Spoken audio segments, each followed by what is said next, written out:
మరణ అకాడమీ. నేను మీ ఆజాద్.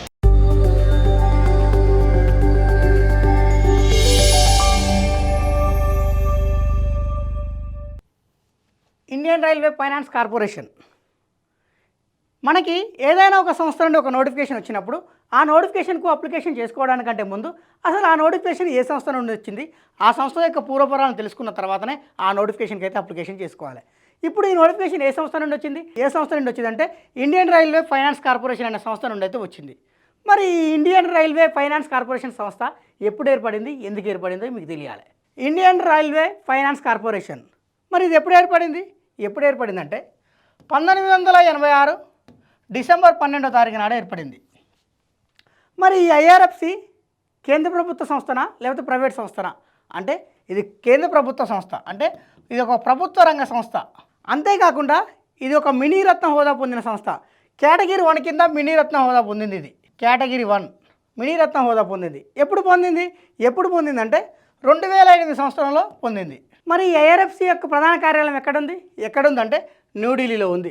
మరి నోటిఫికేషన్ విషయానికి వచ్చేసరికి ఏ పోస్టులు ఖాళీగా ఉన్నాయి అంటే అసిస్టెంట్ పోస్టులు ఖాళీగా ఉన్నాయి మరియు అసిస్టెంట్ మేనేజర్ పోస్టులు ఖాళీగా ఉన్నాయి. ఎన్ని ఖాళీగా ఉన్నాయి అంటే 23 పోస్టులు ఖాళీగా ఉన్నాయి. మరి ఈ 23 పోస్టులకు సంబంధించి అప్లికేషన్ ఎప్పటి నుంచి ప్రారంభమవుతుందంటే అప్లికేషన్ విషయానికి వచ్చేసరికి ఏప్రిల్ 4, 2026 నుండి ప్రారంభమై మే 1, 2026 నాడైతే క్లోజ్ అవుతుంది. మరి ఈ పోస్టులకు సంబంధించి ఎగ్జామ్ ఎప్పుడు ఉండొచ్చు అంటే జూన్ 2026లో ఉండొచ్చు. మొత్తం ఖాళీలు 23 అని చెప్పుకున్నాము. ఈ 23 ఖాళీలో అసిస్టెంట్ పోస్టులో ఎన్ని ఉన్నాయి, అసిస్టెంట్ మేనేజర్ పోస్టులో ఎన్ని ఉన్నాయి. అసిస్టెంట్ పోస్టుకు సంబంధించి ఖాళీలు వచ్చేసి మొత్తం ఖాళీలు ఎన్ని ఉన్నాయంటే 16 ఖాళీలు ఉన్నాయి. ఎడ్యుకేషనల్ క్వాలిఫికేషన్ ఏంటంటే ఎవరైతే ఈ అసిస్టెంట్ పోస్ట్కి అప్లికేషన్ చేసుకోవాలనుకుంటారో వాళ్ళు ఖచ్చితంగా డిగ్రీ పాస్ అయి ఉండాలి. అంటే ఎనీ డిగ్రీ పాస్ అయితే వాళ్ళు ఎలిజిబులా? కాదండి. ఏ డిగ్రీ కావాలంటే కామర్స్లో డిగ్రీ చేసి ఉండాలి. అంటే ఏదైనా గుర్తింపు పొందిన యూనివర్సిటీ నుండి కామర్స్లో డిగ్రీ ఎవరైతే క్వాలిఫై అవుతారో అది కూడా ఎలా 60% మార్కులతో, అంటే 60% మార్కులతో కామర్స్లో డిగ్రీ ఎవరైతే పాస్ అవుతారో వాళ్ళు మాత్రమే ఈ అసిస్టెంట్ అనే పోస్ట్కి అయితే ఎలిజిబుల్. కేవలం కామర్స్లో 60% డిగ్రీ పాస్ అయితే సరిపోతుందా అంటే సరిపోదండి. మరి ఎక్స్ట్రా క్వాలిఫికేషన్ ఏం కావాలంటే ఈ ఐసీఏ ఏదైతే ఉందో ఈ ఇన్స్టిట్యూట్లో ఇంటర్మీడియట్ పాస్ అయి ఉండాలి. అసలు ఈ ఐసీఏ అంటే ఏంటి అంటే ఎవరైతే సీఏ చేస్తుంటారో సీఏలో 3 దశలు ఉంటాయండి. 1 ఫౌండేషన్ అని, 2 ఇంటర్మీడియట్ అని, 3 ఫైనల్ అని. ఈ సీఏ కోర్సు చేసేటప్పుడు ఏదైతే ఉంటుందో ఆ సీఏ కోర్సు చేసిన దాంట్లో 2వ దశ అయిన ఇంటర్మీడియట్ అయితే ఖచ్చితంగా పాస్ అయి ఉండాలి. అంటే ఇప్పుడు డిగ్రీతో పాటు సీఏలో 2వ దశ అంటే 2వ దశ అయిన ఇంటర్మీడియట్ ఎవరైతే క్వాలిఫై అవుతారో వాళ్ళు మాత్రమే ఈ పోస్ట్కి ఎలిజిబుల్. ఇంటర్మీడియట్ అంటే ఇక్కడ ఇంటర్మీడియట్ మనం చేసే ఇంటర్మీడియట్ కాదండి, అంటే హెచ్ఈసి, సిఈసి ఇట్లా ఇంటర్మీడియట్ కాదండి. సీఏలో 3 దశలు ఉంటే ఆ 3 దశల్లో 2వ దశనే ఇంటర్మీడియట్ దశ అంటారనమాట. అలా డిగ్రీ పాస్ అయ్యి ఈ సీఏలో ఇంటర్మీడియట్ దశ ఎవరైతే క్వాలిఫై అవుతారో వాళ్ళు మాత్రమే ఈ అసిస్టెంట్ అనే పోస్ట్కి అయితే ఎలిజిబుల్. మరి ఈ పోస్టులకు సంబంధించి ఏజ్ వాళ్ళ అర్హులు అంటే కనీసంగా 18 సంవత్సరాల నుండి గరిష్టంగా 30 సంవత్సరాల మధ్యలో ఎవరైతే ఉంటారో వాళ్ళందరూ కూడా ఈ పోస్ట్కి అయితే ఎలిజిబుల్. ఎప్పటి వరకు అంటే మే 1, 2026 నాటికి కనీసంగా 18 సంవత్సరాల నుండి గరిష్టంగా 30 సంవత్సరాల మధ్యలో ఎవరైతే ఉంటారో వాళ్ళందరూ కూడా ఈ అసిస్టెంట్ అనే పోస్ట్కి అయితే ఎలిజిబుల్. దీనిలోనే మరో పోస్ట్ అయిన అసిస్టెంట్ మేనేజర్. మరి ఈ అసిస్టెంట్ మేనేజర్ పోస్ట్ మొత్తం ఎన్ని ఖాళీలు ఉన్నాయంటే 7 ఖాళీలు ఉన్నాయి. మరి ఈ 7 ఖాళీలకు అప్లికేషన్ చేసుకోవాలంటే ఎటువంటి ఎడ్యుకేషనల్ క్వాలిఫికేషన్ కావాలంటే ఎవరైతే ఈ అసిస్టెంట్ మేనేజర్ పోస్ట్కి అప్లికేషన్ చేసుకోవాలనుకుంటారో వాళ్ళు ఖచ్చితంగా డిగ్రీ పాస్ అయి ఉండాలి. ఎనీ డిగ్రీనా? కాదండి. ఏదైనా గుర్తింపు పొందిన యూనివర్సిటీ నుండి కామర్స్లో డిగ్రీ క్వాలిఫై ఉండాలి.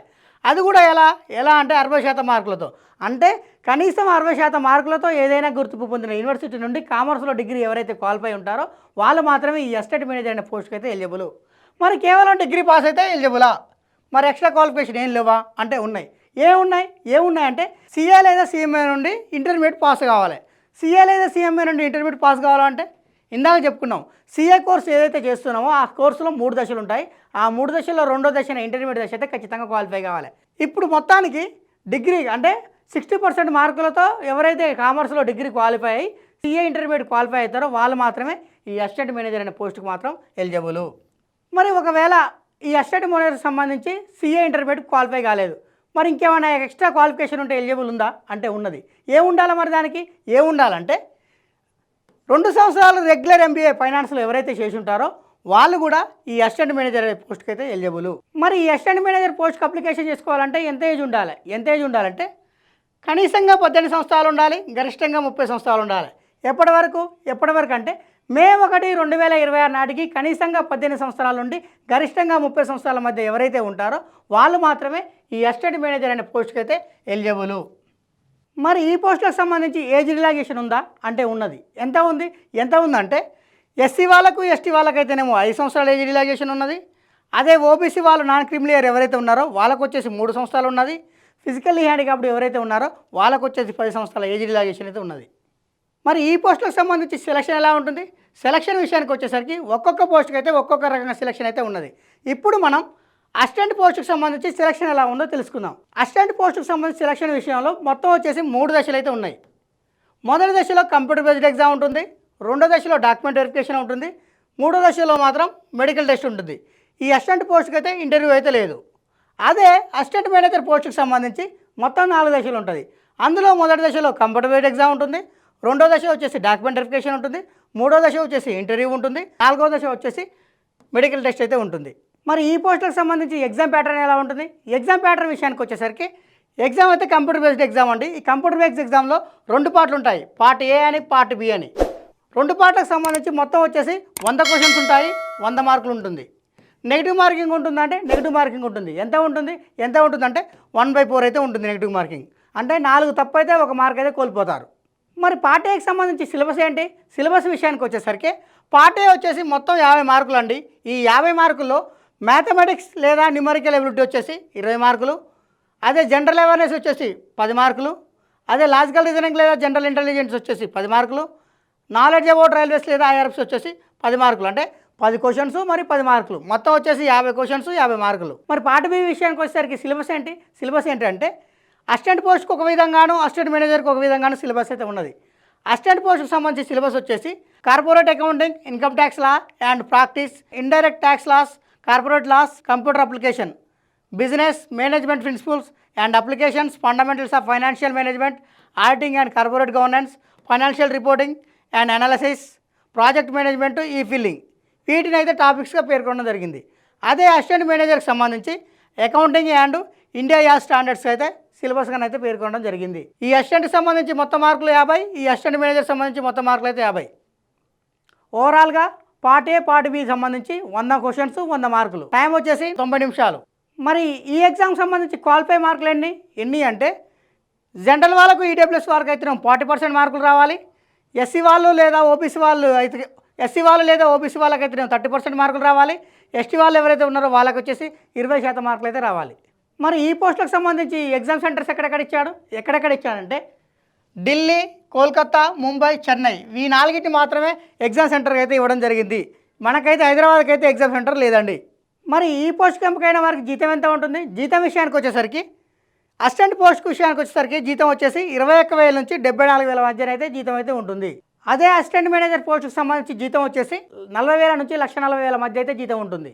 ఎవరైతే ఈ పోస్ట్కి ఎంపిక అవుతారో వాళ్ళకు వచ్చేసి ప్రొహిబిషన్ పీరియడ్ అయితే ఉంటుంది. ఎన్ని సంవత్సరాలు ఉంటుంది అంటే 1 సంవత్సరం అయితే ప్రొహిబిషన్ పీరియడ్ అయితే ఉంటుంది. ఈ ప్రొహిబిషన్ పీరియడ్ అయిపోయిన తర్వాత మీరైతే ఈ జాబ్లో జాయిన్ కావాలనుకుంటే అదే అసిస్టెంట్ పోస్ట్కు ఎవరైతే ఎంపిక అవుతారో వాళ్ళు జాయిన్ కావాలంటే 2 లక్షల రూపాయలు అయితే డిపాజిట్ చేయాలి. 2 సంవత్సరాల వరకు ఖచ్చితంగా మేము పనిచేస్తామని చెప్పేసి 2 లక్షల రూపాయలు డిపాజిట్ చేసి అందులోనైతే మీరు జాయిన్ కావాలి. అదే అసిస్టెంట్ మేనేజర్ పోస్ట్కి ఎవరైతే ఎంపిక అవుతారో వాళ్ళు జాబ్లో జాయిన్ కావడానికంటే ముందు వాళ్ళైతే 3 లక్షల రూపాయలతోటి బాండ్ అయితే రాసి ఇవ్వాలి. ఏమని అంటే 2 సంవత్సరాల వరకు కూడా నేను ఈ సంస్థలోనే పనిచేస్తానని చెప్పేసి 3 లక్షల రూపాయలతో మీరైతే బాండ్ రాసి ఇవ్వాల్సి ఉంటుంది. ఇలాంటి ముఖ్యమైన అప్డేట్స్ కోసం సబ్స్క్రైబ్ చేసుకోండి T1 అకాడమీ.